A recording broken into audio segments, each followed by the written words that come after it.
Bueno, efectivamente desarrollo mi actividad en los dos ámbitos donde se desarrolla la actividad de emergencias Osakidetza, tanto en el teléfono ese que quema tanto, que es el Centro Coordinador de Emergencias, como en la calle, a pie de calle, en la ambulancia medicalizada, UBI móvil, unidad de soporte vital avanzado, que es como llamamos a este recurso. ¿Vale?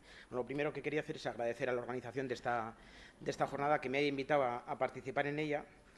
Aunque entiendo que la invitación no era a mí, era a emergencias, y no sé qué tipo de circunstancias se dan para que me corresponda a mí, pues por una parte el reto y por otra parte la responsabilidad de perpetrar esta charla. Y digo perpetrar esta charla porque el tema que voy a tratar, para personal que es personal no sanitario, que es el de los medicamentos y su influencia o cómo afecta la capacidad de conducción, pues para personal no sanitario puede ser un ladrillo, ¿no? Entonces, pues claro, porque a mí me plantean hablar de medicamentos y conducción, y lo tengo muy claro. Un bloque de un listado de medicamentos y los efectos que producen, y ya está, y todo resuelto. Pero claro, esto sería una cosa infumable. Entonces voy a intentar trasladar un par de cositas, un par de ideas que puedan tener algún tipo de interés, ¿no? Lo cierto es que cuando estaba preparando esta charla, pues he tomado conciencia de que es un tema, el de la relación de los medicamentos y la conducción, que está bastante poco trillado, ¿no? Hay muy poca bibliografía, hay muy poca estadística que relacione ambas cosas, hablando siempre de los medicamentos en dosis terapéutica, ¿vale? No en sobredosis, sino en dosis terapéutica. Y esto complica un poco las cosas, ¿eh? Lo cierto es que el desarrollar la actividad en los dos ámbitos, como son el centro coordinador y la ambulancia, me ha puesto en contacto con el accidente de tráfico, pues en muchas ocasiones, ¿no? Son 20 años de ambulancia y pues he visto mucho accidente. Y lo cierto es que en muy pocas de esas ocasiones ha asomado por mi cabeza la idea de que pudiera haber algún fármaco en relación con el accidente. Creo que todos pensamos mucho en la droga, que al final, pues muchas de las drogas vienen de fármacos. Pensamos en alcohol, pero en los fármacos, en dosis terapéutica, como responsable del accidente, la verdad es que lo pensamos muy pocas veces, ¿no?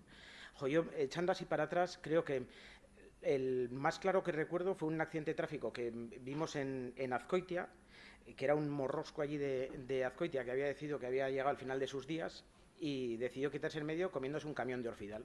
El caso es que el hombre se durmió como un ceporro, y pasaron unas horas y se despertó.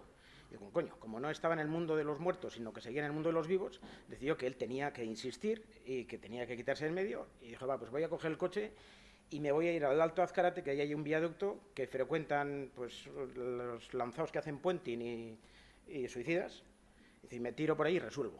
Claro, se montó en el coche, el fármaco no estaba del todo lavado, se montó en el coche, se durmió y en la primera rotonda de Azcoitia pues, se salió y se pegó ahí un accidente que nos entra a nosotros como un paciente inconsciente dentro de un coche y atrapado. Y llegamos ahí, abrimos la puerta fácilmente. Oye, abre los ojos y nos cuenta, nos verbaliza todo esto, ¿no? Con lo cual, el fármaco estaba, pero estaba en sobredosis. No recuerdo, yo en 20 años no recuerdo así claramente, ¿no? Un accidente de tráfico que yo lo relacione con un fármaco, insisto, en dosis terapéutica. Esto me plantea a mí una pregunta, ¿no? Y ¿es una asociación peligrosa la de los medicamentos y el coche? Pues en medicina solemos decir que siempre y nunca no existen. Pues en esto diríamos lo mismo. Siempre no, ¿no? A mí me vienen... Yo soy muy de ejemplos, ¿no? Y sobre todo cuando voy a tratar un tema que pienso que puede ser árido para personal no sanitario. El ejemplo que me viene es el de los antihistamínicos, que creo que lo utilizaré varias veces, ¿no? Los antihistamínicos son unos fármacos que, no sé si aquí habrá algún alérgico, pero ahora que estamos en primavera, por la mañana a primera hora, moqueo, lagrimeo, estornudos, y es un cirio de la pera. No terminas de estornudar, te cae el moco, te cae la gota y no estás en buenas condiciones para conducir. Te tomas el antihistamínico y si tienes suerte de que no te haga un efecto secundario, la asociación del medicamento y el coche es a mejorar, evidentemente. Entonces, ¿asociación peligrosa? Pues como todo en medicina, siempre no. En ocasiones es beneficiosa. Por dimensionar un poquito el asunto, las pocas estadísticas que he encontrado al respecto hablan de en torno a un 5% de los accidentes tienen detrás los fármacos como causante, ¿vale? Lo cual pues, es un porcentaje significativo, es decir, ya tiene un cierto peso. Lo que pasa es que es un dato que hay que coger un poquito con alfileres y con cuidado, porque lo que no terminan de aclarar es si el fármaco está presente en dosis terapéutica o es que hay una sobredosis del fármaco. ¿Vale? He utilizado varias veces el término dosis terapéutica. Dosis terapéutica es la que indicamos para tratar una enfermedad, ¿no? Si yo me vuelvo al antihistamínico, si a un paciente le digo que se tiene que tomar el antihistamínico una vez al día, una pastilla al día, eso es la dosis terapéutica, una. Si se toma 7, porque tome 7 pastillas juntas o porque las tome 7 veces, eso ya no es dosis terapéutica, eso es una dosis, es una sobredosis. Entonces, esta estadística no termina de aclarar si estos accidentes de tráfico que están relacionados con los fármacos son en dosis terapéutica o porque el paciente ha tomado de más. Lo cual, pues bueno, hace que sea un dato un poco para coger con alfileres. Por centrarnos un poco más, diremos que en torno a un 20% de los conductores están con algún tratamiento activo, ¿vale? Están siguiendo un tratamiento en este momento, un tratamiento prescrito, ¿vale? Prescrito por algún médico. Claro, a eso hay que añadir que en la población general, no solo los conductores, en la población general, entre un 20 y un 25% de las personas se automedican. Son el rollo de yo voy al ascensor cargado, congestionado y me encuentro con un vecino y me dice, joder, ¿cómo estás? Sí, ¿estás tomando algo? Paracetamol. Y estoy igual. Joder, pues tómate esto que le han dado a mi mujer, que le ha dado una amiga, que le ha dicho que va súper bien, y voy yo y me lo tomo. Me lo tomo sin saber si puedo o no ser alérgico a eso, si tomo o no otras cosas, si va a interferir o no, pero voy y me lo tomo. Entonces, hay mucha gente que no necesita que una enfermera con un tiragomas haciéndome tragar una pastilla o que me lance una jeringa como si fuera un dardo. Pues mucha gente, 20-25% de la población se automedican, eso es bastante. Eso quiere decir, joder, sumando los dos datos, que hay bastante gente que conduce bajo el efecto de algún fármaco. Esto suena un poco a agente, este señor está conduciendo bajo los efectos del ibuprofeno. Pues no, tampoco es eso, ¿no? Pero que, es decir, hay fármacos y fármacos, pero que hay un porcentaje muy significativo de los conductores que están conduciendo con un tratamiento.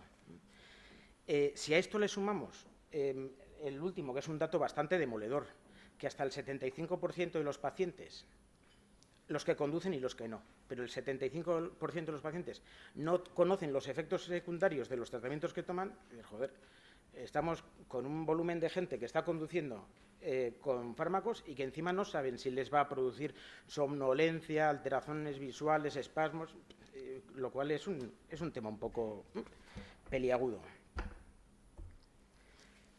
Por otra parte, hay que saber que los fármacos, los medicamentos, todos tienen dos efectos, ¿vale? Todos. Por una parte está el efecto terapéutico y por otra parte son los efectos secundarios. El efecto terapéutico sería el efecto deseado, el que buscamos, ¿no? En el caso de los antihistamínicos, el quitar los estornudos, el lagrimeo, ¿no?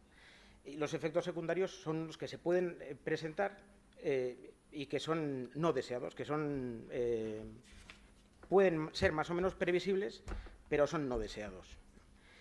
Y es importante saber que todos los tratamientos tienen efectos secundarios. Todos. Pueden ser más graves o menos graves, pueden ser más frecuentes o menos frecuentes, pero todos ellos tienen efectos secundarios. Todos. En el prospecto viene un listado de cosas que pueden pasar. Yo creo que mareo y alteraciones gastrointestinales vendrán en los prospectos de todos los fármacos. No me los he leído, pero yo creo que vendrán, si no todos, son casi todos. De hecho, hace poco ha salido en la prensa no científica la historia del omeprazol. Científicos anuncian que el omeprazol tiene unos efectos secundarios, no sé cómo, tal, que pueden ser muy malos. La anemia perniciosa, fundamentalmente. El omeprazol es un fármaco que yo estudié en la carrera y yo ahora va a hacer 25 años que terminé la carrera. Y yo en aquel momento ya supe que el omeprazol tenía unos efectos secundarios que era la anemia perniciosa, por una historia un poco rara del estómago. ¿Eso es que ahora se ha descubierto algo? No, no, eso es que lo que pasa es que tomamos tantos fármacos, y el omeprazol es el fármaco que más se toma en la Comunidad Autónoma Vasca, tomamos tanto que ahora los efectos secundarios se presentan. Con esto donde quiero llegar es que todos los tratamientos, todos ellos, tienen efectos secundarios. La acupuntura esta también. Es decir, no sé cuál será, pero tendrá seguro efectos secundarios. Esto es, como venía diciendo, ¿no? Está poco medido la relación entre los fármacos y los accidentes de tráfico, está poco medido porque es un conflicto de muy difícil valoración, porque la influencia es por muchos factores, ¿no? ¿Y qué quiero decir con esto? Pues primero que para que alguien esté con un tratamiento, ya de entrada es que está enfermo, grave o no, pero ya de entrada es que el tío está enfermo y ya eso necesita un tratamiento. Después, además, pasa que a medida que nos vamos haciendo más mayores, pues vamos teniendo más enfermedades. De forma que llega un momento en la vida en el que soy diabético, hipertenso, tengo colesterol alto, además no duermo bien y, no sé, y ronco por la noche. El roncar por la noche, el roncar mucho me refiero, el roncar por la noche un poco, a todo Dios, pero el roncar mucho puede ser un problema de somnolencia diurna, ¿no? Eso se va agravando con la edad. Además, como tomo muchas cosas, los fármacos interactúan entre ellos, se potencian efectos secundarios. Y después hay un factor que influye y que esto sí que es imposible de medir, ¿no? Y es la variabilidad individual. ¿Esto qué quiere decir? Pues quiere decir que si yo me tomo un fármaco a mí me afecta de una forma y a los demás de otra. Si aquí que estamos 80 o 70 o no sé, X personas, X más menos 3 personas, y voy repartiendo un orfidal para cada uno, dentro de 25 minutos habrá quien está como si se ha comido una gominola. Habrá quien está un poco colocado y habrá quien se ha quedado como un saco y está precisando una ventilación mecánica. Eso es la variabilidad individual. Entonces, vuelvo al principio también, ¿no? ¿Asociación peligrosa? Joder, pues siempre no, pero puede serlo.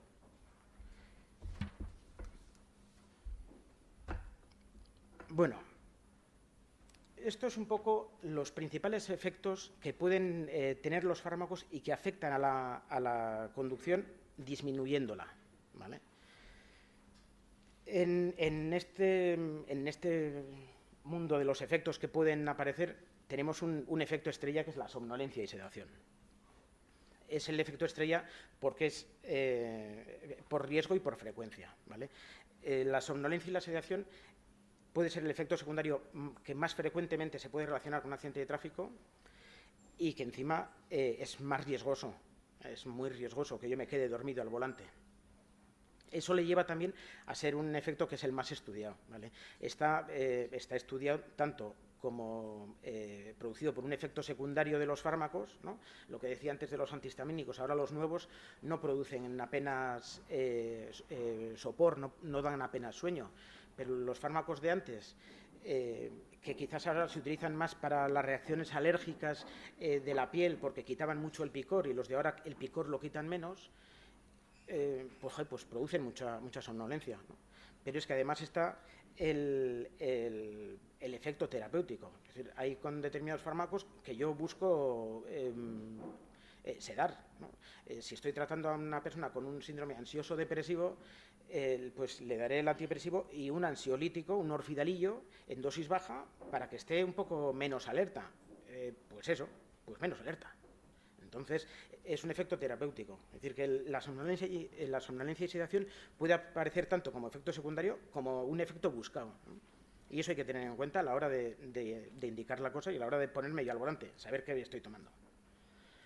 Esto nos traería de la mano la reducción de los reflejos y, por lo tanto, también el aumento del tiempo de reacción y también la alteración de la percepción de las distancias. La alteración de la percepción de las distancias puede ir tanto hacia arriba, o sea, relacionarlo con la sedación, como relacionarlo con la hiperactividad, ¿vale? En la hiperactividad que se puede presentar, yo como decía antes, soy de ejemplos, se puede presentar con fármacos que están en la calle. Todos conocemos el Ventolin. Habrá asmáticos y no asmáticos, pero yo creo que todo el mundo ha visto alguna vez a un asmático chutarse el Ventolin. El Ventolin es un fármaco que abre el bronquio, pero además puede tener efecto sobre la tensión arterial y sobre la frecuencia cardíaca, aumentándolos, ¿no? De forma que puede producir una sensación de estoy nervioso. Pues eso, estoy nervioso, estoy hiperactivo y estoy espitoso. Y me puede dar la sensación de la distancia, me vale, me vengo arriba y adelanto. Pues no adelantaba. Entonces, esa hiperactividad puede producir también una alteración en la percepción de la distancia, ¿no? Alteraciones visuales y auditivas. Joder, no hace falta pensar en psicofármacos que se les dan a los enfermos psiquiátricos, que oyen vocecitas que les dicen atropella a ese tío que te está mirando mal. O que hacen alucinaciones visuales. Algo que está tan en la calle como la buscapina, que utilizamos para tratar el cólico renal o el cólico de riñón, es decir, que lo coges en la farmacia sin receta, puede producir una alteración visual que hace que yo acomode a una distancia, pero ni más lejos ni más cerca voy a ver bien, voy a ver borroso. Es decir, fármacos que están muy en la calle.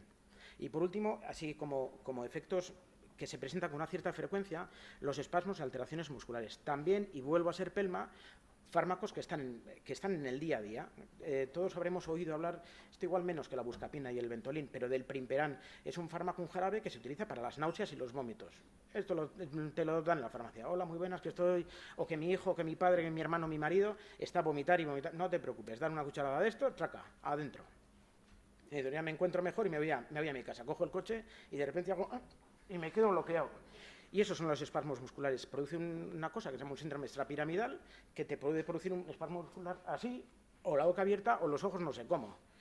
Entonces, a lo que iba al principio, ¿no? Que todos los fármacos, todos los tratamientos tienen efectos secundarios y que se presentan de forma variada o no previsible. Bueno, de momento vamos bien, porque no hay nadie que se haya dormido del todo, a diferencia del efecto que produjo esta charla, que se la conté a un compañero de guardia hace un par de días ahí para ensayar, y pasó esto. Así que de momento no vamos tan mal.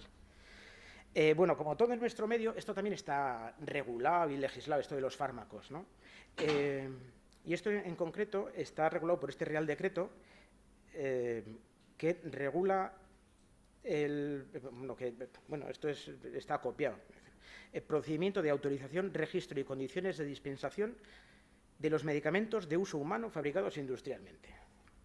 Bueno, este decreto lo que hace es regular todo lo que tiene que ver con el uso de los fármacos, desde su autorización para el uso en humanos hasta, no sé, la ficha técnica, todos los datos clínicos, ¿no? De forma que en este momento el fabricante del fármaco tiene que especificar que este fármaco en concreto influye o afecta a la capacidad de conducción. De manera que en estos momentos, en los prospectos que vienen dentro de las cajas de las medicinas, si un fármaco va a afectar a la capacidad de conducción, tiene que tener este simbolito, ¿vale? Yo no suelo recomendar nunca a mis pacientes que lean los prospectos, más allá todavía.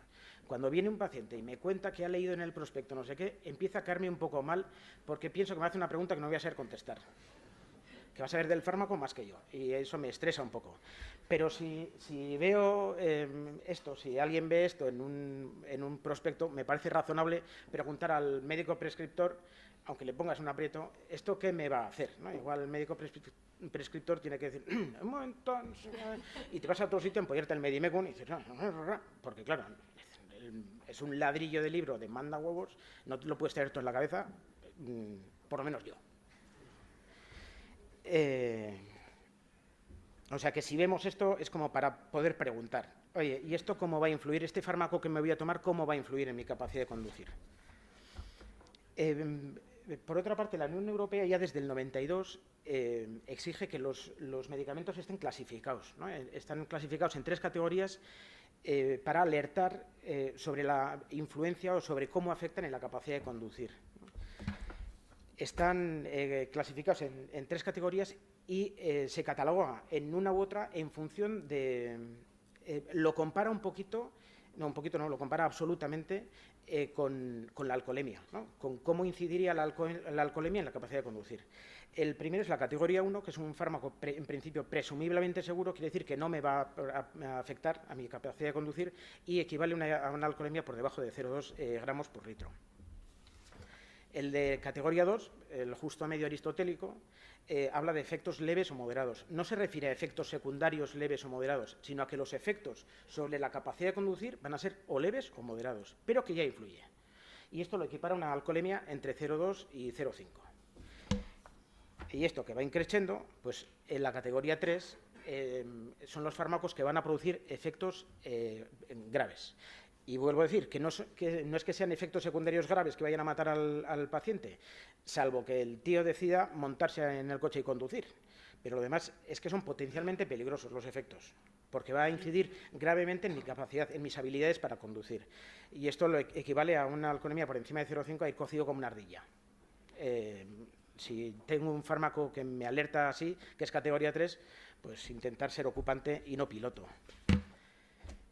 Bueno, después de hablar ya un rato largo, que ya tengo la boca seca y vosotros estáis aburridos, sacaría un par de conclusiones, ¿no? Primero, volver a decir que todos los medicamentos, todos ellos tienen efectos secundarios, incluso la acupuntura que veíamos de Forges. Y por otra parte, y esto es un motivo de flagelación un poquito de los médicos, y es que ahí se da muy poca información a los pacientes sobre los efectos que los fármacos que recetamos pueden tener sobre la capacidad de conducir. Poca información y no le damos ninguna importancia. De forma y manera que si pudiéramos incidir sobre esta escasa información, si pudiéramos trasladar a los conductores este fármaco te puede hacer una alteración visual o te puede producir un espasmo muscular, ten cuidado, no conduzcas estos días, hasta que pasen 3-4 días y veas que el fármaco no te produce un efecto secundario que condicione grandemente tu capacidad de conducir, si lo pudiéramos trasladar, pues igual estaríamos en el camino de disminuir un poquito ese 5% de accidentes de tráfico que se relacionan con los fármacos. Bueno, yo me voy a ir bastante contento porque he conseguido que la sala no quede con el aspecto desolador del sitio este donde celebraban la reunión de las personas con problemas de memoria.